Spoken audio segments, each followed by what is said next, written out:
Yang kedua, mungkin di samping Bang Muslim pegah puno, long pegah dua buah kejadian di Lok Semawe tentang PPKM, tentang darurat Covid. Dua-dua je yang karap bentrau betul, sang menyegeleh kejadian bentrau. Yang phone balik dograha tentang ya polit urang tentang pembatasan urang malam, urang masyarakat untuk beraktivitas malam. Kena karap bentrau dengan awak gam. Dan kemudian bambanyo tentang penyekatan level put di Lok Semawe yang viral bak Facebook kita galon dengan awak agam sih termasuk na paling agam salah satu paling agam dalam matohanan sehingga lahir bahasa budaya-budaya ka kuko mantap ka pegawo.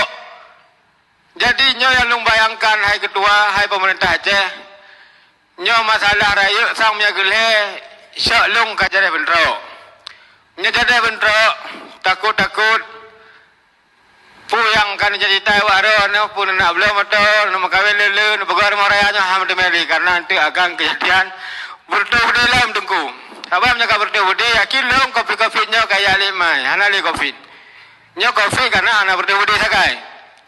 Kemudian aturan ini berjalan pemerintah ada jid.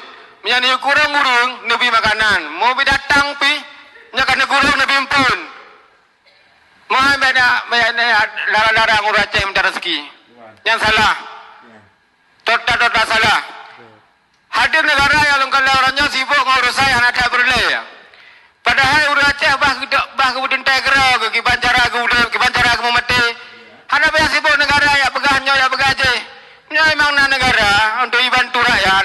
Puyang nak mudah, mesti menggambarkan orangnya bahwa daruratnya seolah-olah satu mati dalam sikla mati Bandung urus Aceh. Man kesan terakhir pun boleh pegat bangunan. Kau nak mungkin anak nak jale. Lebih kalau fikir ada pinang kada nak buat mana tunda Bandung. Nak bagi aju ke perurung perjuangan nak bagi hai pemerintah Aceh. Nak pegang Pak Jafar, Pak Gubernur. Tapi Gubernur tanya lo rasa letak yang hana sesuai jalan ni. Lagi sang hi mampu kelola Aceh di Tengku.